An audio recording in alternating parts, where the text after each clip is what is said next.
What is wealth to you? What is wealth to me?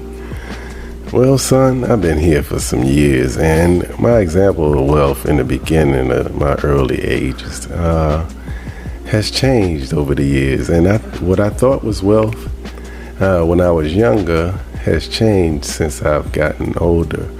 I would say what I thought was wealthy was just a rich person, but what I think is wealth now is way different. The meaning of it has changed dramatically since I've aged. Okay. And we're going to get into it, get a little deeper with that. Let's get into the podcast. Welcome to the podcast, wherever you're catching this at. We appreciate you being here with us. You know, the podcast is all about making sure people are aware of the different avenues to get a piece of the pie.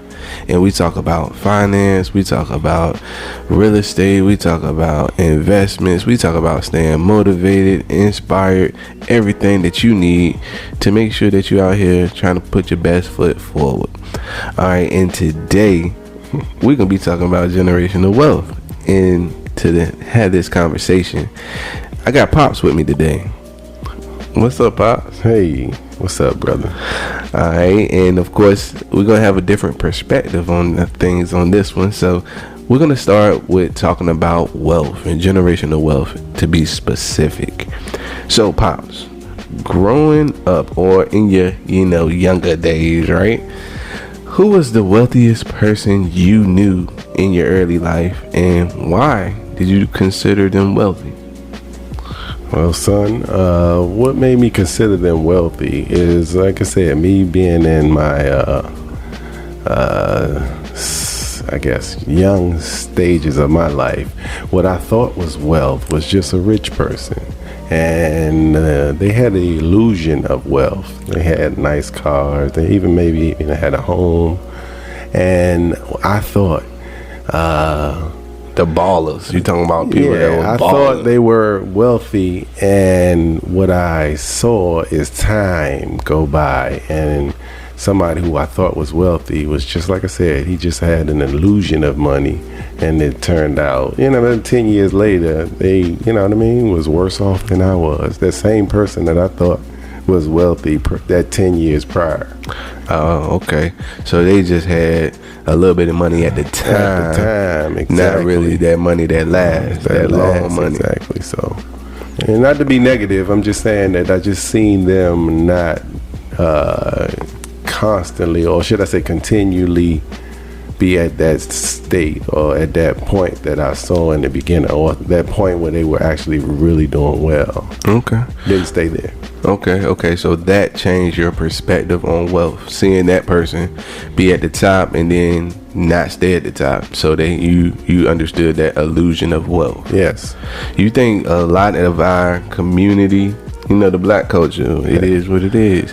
A lot of times we got this thing to be flashy, right? Yes, we do. You think that is problematic? Absolutely. Well, you know what I mean. It's what it really comes from is not knowing your value. When you don't know your value, you need to put on things, or you need to look like you valuable. You know what I mean? And if you know your value, you actually don't need any of those things. Like, I'll tell you, like getting a car, just having a car is just as valuable as the car being a Bentley or a Mercedes. A car is just as valuable. They're all the same. They move. They have an engine. And you know what I mean? You're arriving, whether you walk, whether you got there by bus, taxi cab, Uber, Lyft. You know what I mean? You still arrive. And the illusion that we sometimes see is that I gotta pull up in this. I gotta be getting out of that. And, that's such an illusion. And you know what I mean? Like I've seen a wealthy person, walk to get to the same point as that person who pulled up in something. I've seen a wealthy person, you know what I mean? Yeah. Take the bus. Yeah. And be at the same point as that person who pulling up in that thing.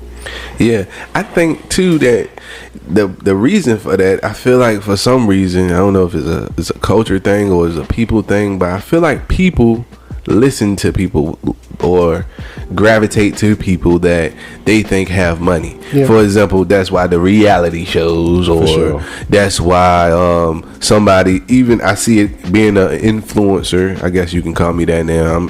I am growing a following on different social media platforms, but people listen to people with more followers. Yeah. People listen or stop and look at the people that have a million views, a million subscribers way before they listen to a little person like me telling you maybe some knowledge, even if it's straight out of a textbook. It might be the gospel straight out of the book, but they're not really gonna listen to me if I don't have that following. And I feel like that money, that illusion, is what, I don't know why, but we want to, I guess people, I ain't gonna say we because I don't really do that, but people are prone to follow that illusion. I don't know what that's about. Well, it comes from this society that we live in. The truth of it is before we even go into that, I just want to tell you how proud I am of you. I appreciate it. This is actually helping people, and even the dialogue is really important for people to listen to. If they took the time to listen, they would actually get something from it. So,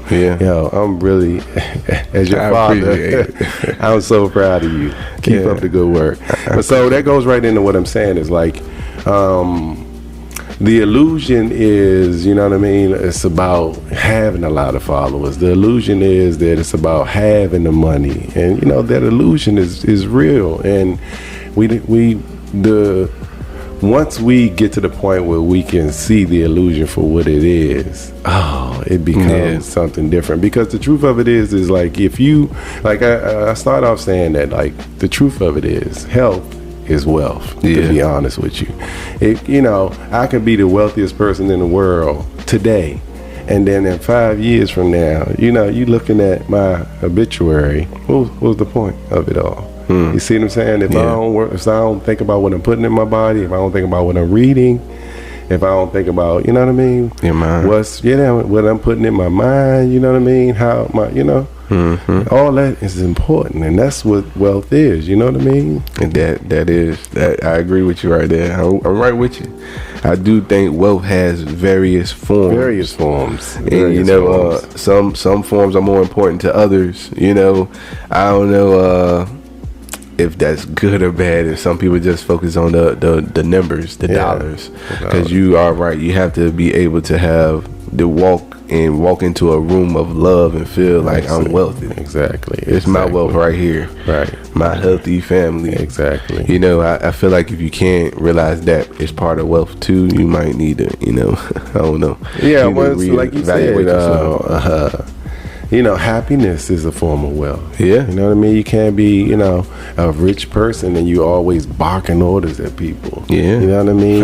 You know what I mean? I got people that work for me and they can't stand working for me, but I got enough money to pay whatever. So, you know what I mean? It's just, it comes, like you said, health comes in so many, wealth, I'm sorry.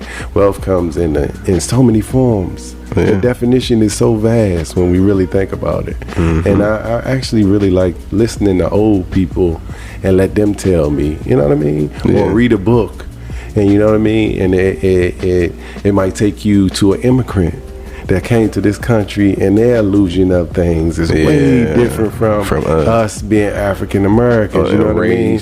Raised here.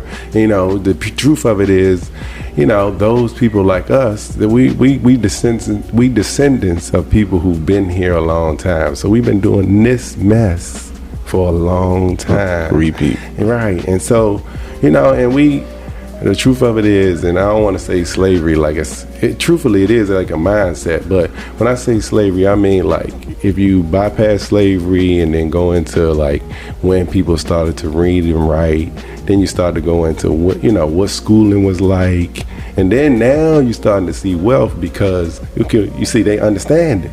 What wealth is. Oh, hey, I got to put these numbers together. So you're saying it's a process. Oh, it's a process. And like I said, we not that many generations from the process. And I know myself, just knowing my father, his father, I think my grandfather, who I'm named after, I think he couldn't even read and write. He was a very good worker, but I heard he couldn't read or write. So you're saying we right there. We right there. We just so let's go into the next question that kind of go hand in hand. Do you think you were handed any type of generational wealth? Because again, that generational wealth is something that's handed from generation to generation. Do you think you were handed any type of generational wealth? Absolutely not. I'm in my 50s. I've had friends who was handed like property. You know, and to me that was like, wow, your parents paid off their property, and now you and your siblings get to take the money from the property. Either somebody can stay in the house because having a roof over your head, that's wealth. Yeah, having a roof over your head. If somebody decided to live there, or if y'all dice the house up, okay, because it's property. So now you guys can take that asset, you split it up, and now you're ahead of the game. You're just working a job, just getting the money from your job as your income only. No. Yeah. That helps out. That helps out a lot of, and sometimes that gives people the leg up, but getting ahead of those who weren't handed down. Yeah. So your original question to me was I, based on that, based on seeing my friend who that happened to, I would say no, that hasn't happened to me. Me as once I started working and I saw that example, you know what I mean? You see, you asked me in the beginning, okay, what did wealth look like? In the beginning, I thought somebody who had a car, somebody who had Jordans, somebody who had BBS rims on their car was wealth. No. As I saw my friend's example that I just talked about, I was like, oh, now that was wealth. Your parents was wealthy mentally. Yeah. To know, okay, you know what? I'm going to do this. Yeah. I'm going to pay off this house. And then my kids is going to have this house as a leg up. Now that became wealth to me. Not the BBS rims, not the Jordans. Yeah. You know what I mean? Yeah. I agree too. Because I had rims on my car before. Yeah. I don't got them out there no more. Because other things become more important. Exactly. You start realizing that was just for that illusion. I know, speaking of that, I do know some people, I've had people argue this point, or I heard people argue this point, that sometimes people just want what they want. So that's why they got the rims. That's why I want what I want, and that's just what I want to have. I work too hard not to have it. That's sometimes people's arguments about having those things. And I get it. You only got one life to live, and you want to live it to the fullest. But just for me, like I said, if you feel different, let me know in the comments or something like that, because we can talk about it. But okay, I got an opinion about that. So, if you think about Stevie Wonder, right? He can't see, right? Nope. So if he can't see the BBS rims, if he can't see what's on your neck, right? He's still a wealthy person, right? Right. Without the eyes to see that shiny thing. You get it? So I agree with you on people needing to have that, but you see, now I'm talking about Stevie Wonder.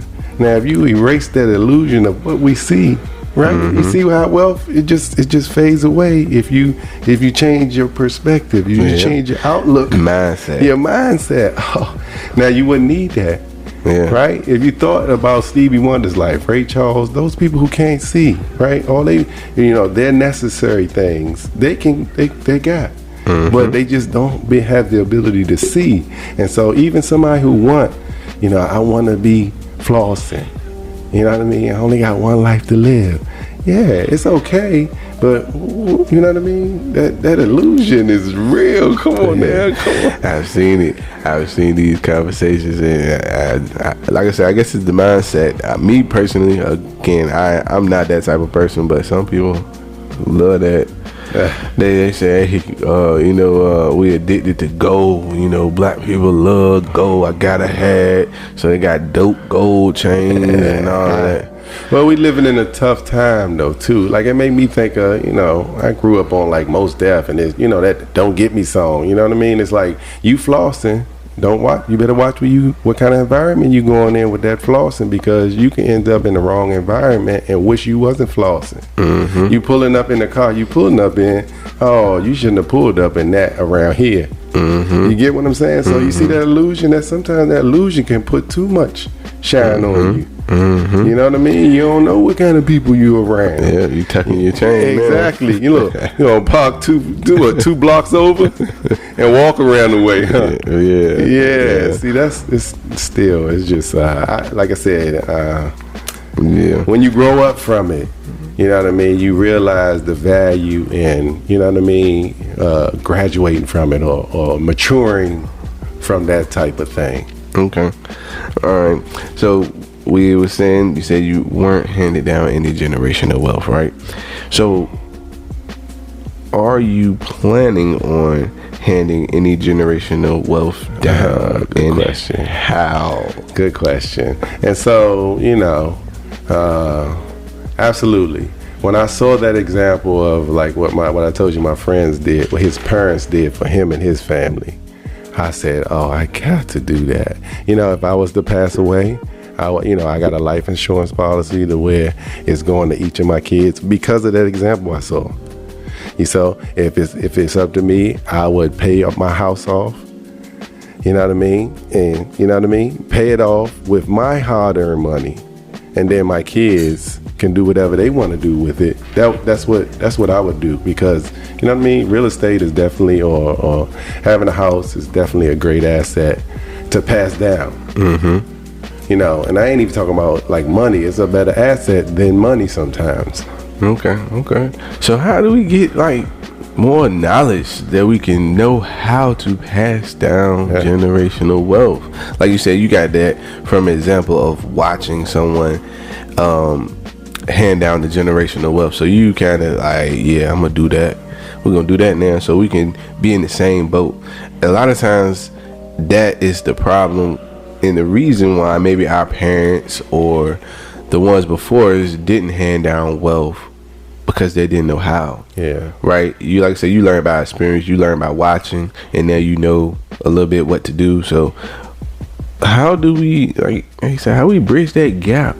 I like to do that with stuff like this. We're talking about it right now, so we can talk about it and get it out. Yeah, this is definitely one way for sure. If people take the time to listen to what you're talking about, somebody can relate to definitely what you're saying. Somebody, can relate to what I'm saying. So this is definitely a good way to get, this kind of information out for sure. Gotcha. And another way, of course, you saying what you're gonna hand down to your kids.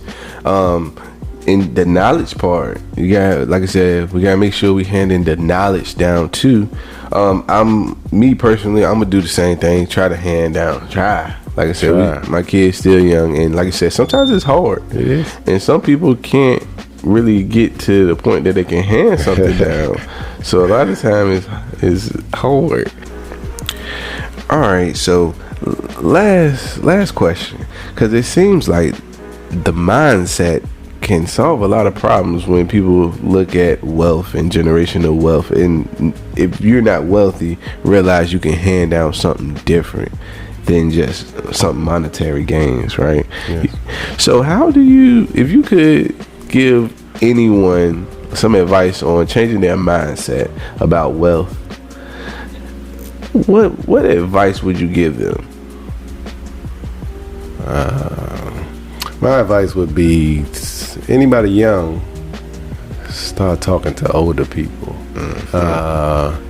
Anybody who you think is rich, see where they're getting their paycheck from, because that's the wealthy person. You know what I mean? Like I say, let's use Shaquille O'Neal for example. He was getting paid by somebody. That's the wealthy person right there. You get what I'm saying? It's like we gotta see way beyond this, the little monetary thing with what you showing off and how many houses you got and what your pool side look like. Wealth is something that like I have, and then my child is gonna be alright because of what I have, and then their child is gonna be alright because of what I was able to build. That's where wealth comes from. It's not right now. You'll see it later, because the mindset should be like, let me do what I need to do right now, and then what I'm doing right now is going to help the next generation do what they need to do, and so on and so forth. You see, if my quarter goes in the next generation's pocket, that I've done my job. If you know what I mean, if my dollar goes in the next, the following generation's pocket, I've really done my job. Yeah. You see? So, we seeing wealth the wrong way. It's not just right now. No. 10 years, 20 years out, 50 years out. That's what wealth is. I like that. That was a good one. And I like how you said, talk to somebody. Go talk to somebody and talk to somebody that's older, because if you would have known what wealth was earlier, I would have started earlier. You'd have been good. I'd have been good. Would have been good. And not to say that I'm not okay, you know what I mean? Because I was able to change my perspective. And that's the good thing too. You see, you can start at one point and end up in a better place. Yeah. We got to know that. Yeah. You know what I mean? Like you said, you doing this now, right? But you talked about like you had rims at first. You don't need that any longer. You see? Nope. So you was at one point, and look how, you see? The earlier we can 10 learn levels that. up. Man, I be thinking about them rims too, man. You know how much I spent on them things? I'm like, dang, I should have put them in some stocks. What's crazy is, okay, can we be honest here? I should have schooled you on that because I had rims too. You get what I'm saying? I got you. You see? But I had to show you examples to where you want to listen. Yeah. You see, if I ain't, if you can't see what I'm saying, you know what I mean? If you're not just seeing the fruition of what I'm saying, and you just hear me talking, it's just words. But once you start to see, oh, you know what, my dad doing all right. You know what I mean? I can see that what he's telling me about these rims, because I was the same way. Let me give it to you this way. I had some rims that I had to take to a welder to fix. No, I wasted. Yeah, I stopped messing with them. I stopped messing with them once they got chipped up. But you got to get to work every day. And all you need is a car to get to work. You don't need it to look no kind of way, because guess what? You got to get to work every day. More problems. So I guess that too. That's another whole question right there. We were supposed to end it, but I got the question now. Come on. The question now is like, when we're talking about building generational wealth for our next generation, like how much can you really give them without them learning themselves? So, prime example, like, some of these wealthy kids, they're going to get money right off the rip, right? If their parents are really wealthy, they're probably going to come up with money, right? So, like, what's the line? Like, teaching your kid on their own, letting them learn for themselves opposed to giving. Do you give as much as they willing to take mentally? For example, like if you would have told me, I already see it, I can see it in my head just because I already know. I would have said I wanted the rims. And I can afford it. I got the money for these rims. I ain't and you would have told nothing. Me, oh man, you shouldn't get them rims. I'm like, man, you can see it. Jones nice though, and I would have still got the rims. You could have helped me see. Maybe I shouldn't have got them, but maybe I don't know. Maybe it's. I think it's maybe redirecting. Yeah, but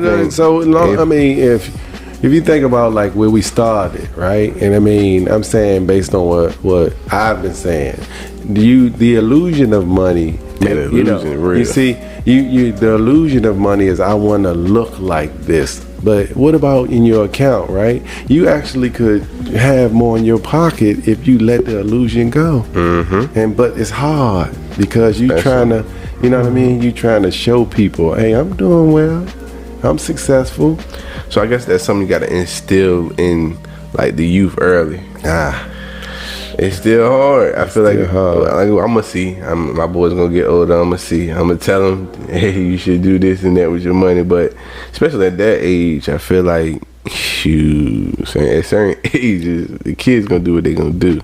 But how do you like instill it into them early that they need to put their money in wealth? I think you got to start early with them. You got to. I seen it was on TV. It was a holiday baking championship on TV, right? They get like $2,000, if they win, right? They asking kids, what you gonna do with the money? They asked this one little Asian boy, and he said, yeah, I'm going to put it in. He ain't nothing but like 9. He said, yeah, I'm going to put it in my stock account. Yeah. See what I'm saying? Like, that's because his mindset, his parents was teaching him early that you need to do this with your money so you can grow your money. I think that's what the thing that we need to teach our kids sometimes. Yeah, I also think that, like, being an African American here, like I said in the beginning, we come from descendants that's been doing this for a long time. So what we actually should do is take our kids and let them see other cultures. Let them see other cultures that struggle and then come here and be super successful because their mindset is different. You see, when they grow up here, the mindset is, I got to get this, and I got no. This is more important. Going to school, getting your algebra, all that stuff, because you're gonna need it for yourself, not for your job, for you. And learning to read, learning to write, being a good speaker. You're gonna need that for yourself, not to work somewhere. And see, that's what they teach us here, that we learn this stuff so we can be here and work for somebody else, when actually we should learn these things to be able to work for ourselves. All those things. And when you grasp it and really pour back into yourself, I'm not going to get this degree to work somewhere. No, I'm going to get this degree so I'll know what I need to do for my own business. Yes, the mindset. Oh my gosh! All again. Oh, we hit on that mindset. Man, we can talk all day about mindset, but we're gonna go ahead and end it. And like I said, Pops, I appreciate you being here with us on this. It's a pleasure. I hope I was, positive enough, because I can be, you know what I mean. You got it. We're gonna make it sound good. Okay. But yeah, I appreciate you guys checking us out. And like I said, show us some love. We'll get them back again. Yeah, my pleasure. I would love to come back, sir. All right. Peace. All right, peace.